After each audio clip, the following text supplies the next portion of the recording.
Hi, Pastor Charlie here from New Hope Lutheran Church. Welcome to Pastor Charlie's Toolbox. So, you're probably aware it's been a pretty hot summer this year, and because of that, cooking inside the house just makes the house heat up even more.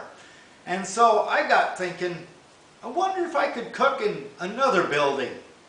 And then I thought, well, I do have another building. It's right here. It's right here. So, why not have the barbecue here? Because I can use that to cook everything.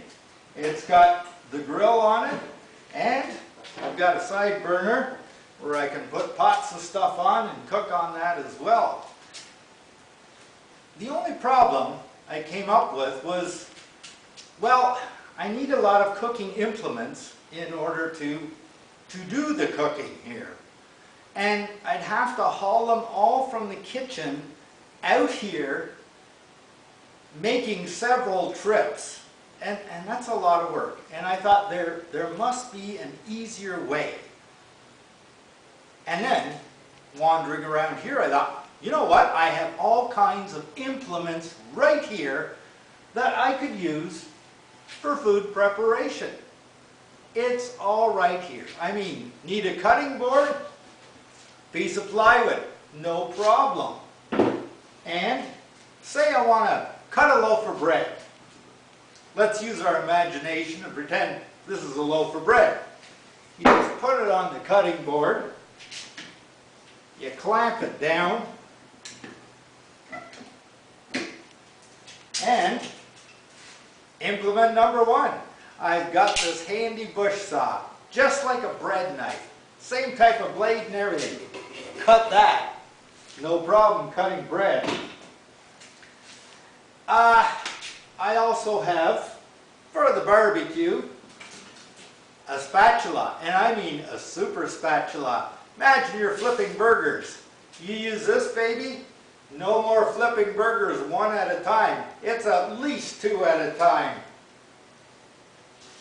Handy, right? And easy.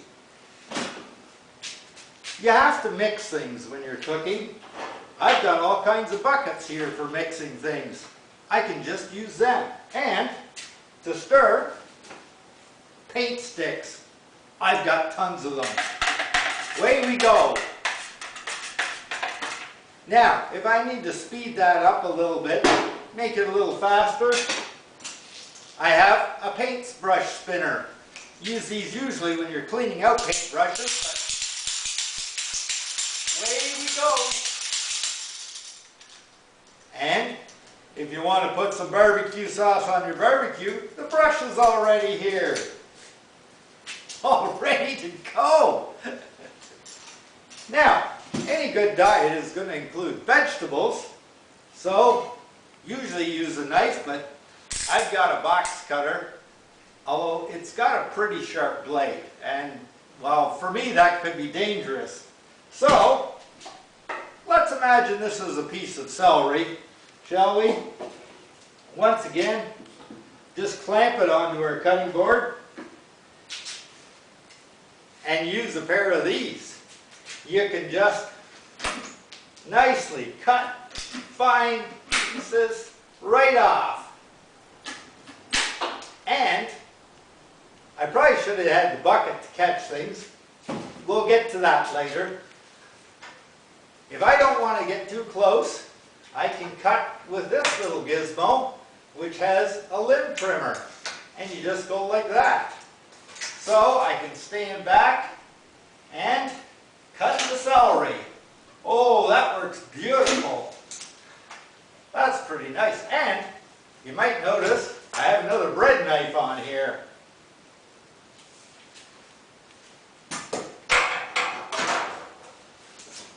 So, I think I'm pretty much set up. Might be a couple other things I need, but I can't think of them. What do you think? Am I ready to go?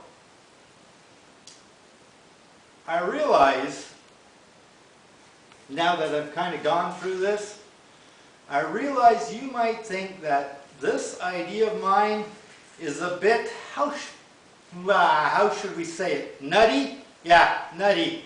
And you might be thinking, Pastor Charlie, that's unhealthy.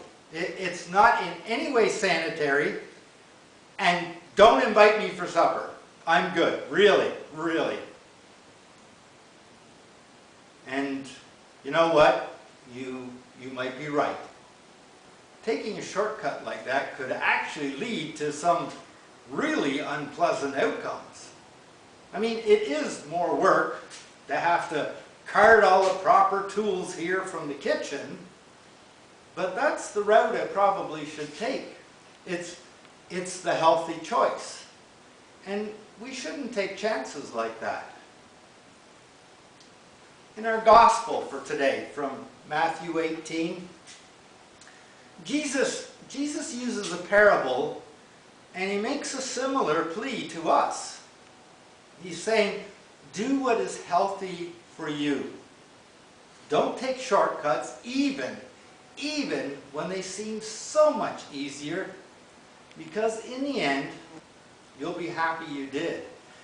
Now, while Jesus isn't talking about food preparation, he is talking about something even more important, and that is forgiveness. Yeah, forgiveness. In that lesson, this one here, and I encourage you to read it for yourself, Jesus points out the number one reason why we should forgive others. It's because we ourselves have been forgiven so much. And we say it right there in the Lord's Prayer. Forgive us our sins as we forgive others their sins against us. So I encourage you to read this parable because it really puts things into perspective. And may you wind up living a life filled, absolutely filled with forgiving grace and goodness.